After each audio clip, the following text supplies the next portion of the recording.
So a microbrewery here wanted a couple 20 by 20 tents on their patio. So that's what we're doing today. The space was a little bit tight, so we had to set up the first tent and then the second in order for it to fit. Yeah, so in this case, it's pretty tight with the two buildings on either side. That's maybe 3 feet. 3 feet, if that. So sometimes that's bad because then the tent hits against the building if it's a bit windy. So we'll see what we can do.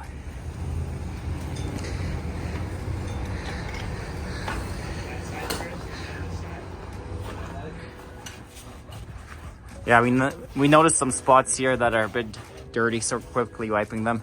All's over there is fixing up some good old home cooking.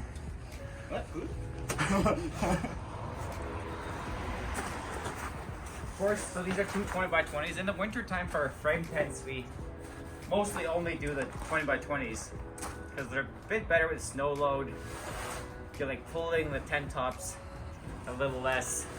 But because there's two of them here, we didn't want to do a 20 by 40. We need to gutter this. So these are the gutters. They go between the two tents so that snow or rain won't go in between. The only thing is the gutters are a little bit of a hassle to set up. So don't forget to add that to your quote if, for example, you're doing something like this, because it's going to take 15 minutes per gutter per person, if not a little bit more. And they always get dirty too, so it takes a long time to clean. So we charge $100 per gutter. That gives you an idea.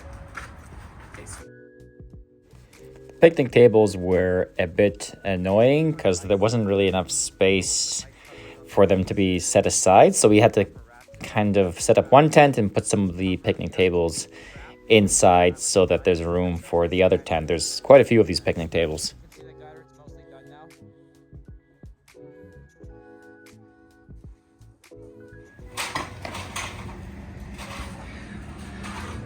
You can see that the gutter is nice and tight. Oh, so that's on the other side.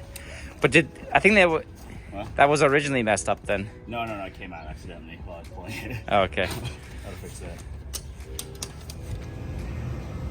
So you can get an idea how tight these tents end up being in this space. There's really not that much room on either side.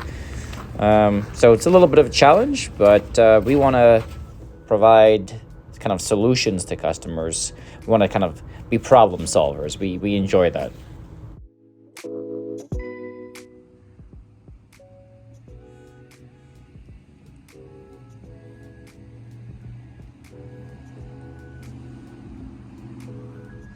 We just finished setting up that tent. It's there behind us.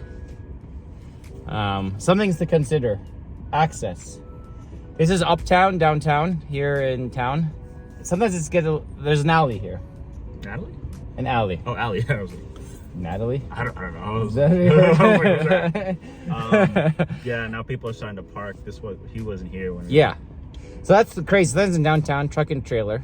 Truck and trailer is nice for tents, but sometimes in downtown it's a bit if you're not confident with the truck and trailer, it's a little scary. Yeah. And otherwise, we told the customer, make sure there's no vehicles blocking. Like, let your customer know before you arrive to remove furniture. He didn't even remove furniture, even though he emailed me back saying, "Yep, everything's gonna be good." But we had to move some picnic tables ourselves. Not a big deal. But yeah, we say clear the snow, move the furniture. This was kind of on a raised patio kind of thing.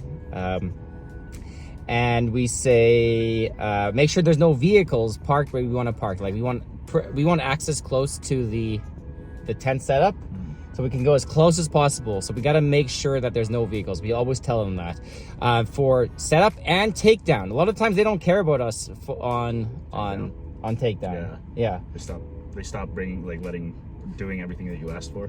Yeah, and not that it's like they just they're like, oh, okay, we're done with the event, and they have other things on their mind. Mm-hmm.